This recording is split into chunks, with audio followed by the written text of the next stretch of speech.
திருப்பரங்குன்றத்தில் இன்றைய தினம் மாநில அரசினுடைய உறுதியான நடவடிக்கையால் வழக்கமாக தீபம் ஏற்றப்படுகிற இடத்தில் கார்த்திகை தீபம் என்பது ஏற்றப்பட்டிருக்கிறது. இத்தகைய உறுதியான முயற்சியை எடுத்த தமிழ்நாடு அரசுக்கு மார்க்சிஸ்ட் கம்யூனிஸ்ட் கட்சியின் சார்பில் பாராட்டுகளை தெரிவித்துக் கொள்கிறேன்.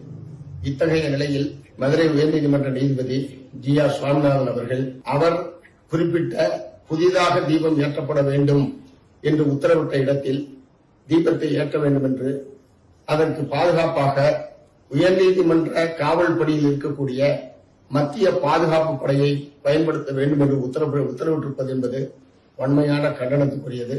அந்த மத்திய காவல் படையை சார்ந்தவர்கள் நீதிமன்ற பாதுகாப்புக்காக வந்திருக்கிறார்கள் தவிர வேறு பணிகளில் அவர்களை ஈடுபடுத்துவது என்பது ஒரு அத்துமீறிய செயல். நீதிபதி ஜி.ஆர். சுவாமிநாதன் அவர்கள் ஒரு மோதல் போக்கை மாநில அரசாங்கத்தோடு ஒரு மோதல் போக்கை கடைபிடிக்கக்கூடிய வகையிலே தான் இத்தகைய உத்தரவை பெற்றிருக்கிறார். கார்த்திகை தீபம் ஏற்றப்பட வேண்டும் என்பதுதான் எல்லா மக்களுடைய விருப்பமே தவிர அது குறிப்பிட்ட இந்த இடத்தில் தான் ஏற்ற வேண்டும் என்று பிடிவாதம் பிடிப்பது என்பது யாராலும் ஏற்கத்தக்க முடியாத ஒரு விஷயம். ஆகவே திரு ஜி.ஆர். சுவாமிநாதன் அவர்கள் நீதிபதியாக நீடிப்பதற்கு தகுதியற்றவர். இப்படி மக்கள் மத்தியிலே மோதலையும் மாநில அரசாங்கத்திற்கும் மத்திய படைக்குமான மோதலை உருவாக்கக்கூடிய வகையில் இத்தகைய உத்தரவை வெளியிட்டிருக்கிற நீதிபதி ஜி.ஆர். சுவாமிநாதன் மீது தலைமை நீதிபதி அவர்கள் உறுதியான நடவடிக்கை எடுக்க வேண்டும்.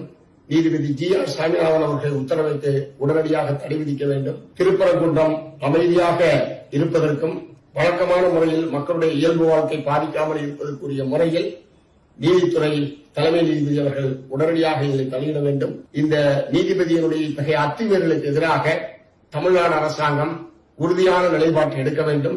தமிழ்நாடு அரசுக்கு மார்க்சிஸ்ட் கம்யூனிஸ்ட் கட்சி துணை நிற்கும், தமிழக மக்கள் துணை நிற்பார்கள். இந்த நீதிபதியினுடைய அடாவடித்தனமான அத்துமீறலை அனுமதிக்க முடியாது என்பதை மார்க்சிஸ்ட் கம்யூனிஸ்ட் கட்சியின் சார்பில் தெரிவித்துக் கொள்கிறேன்.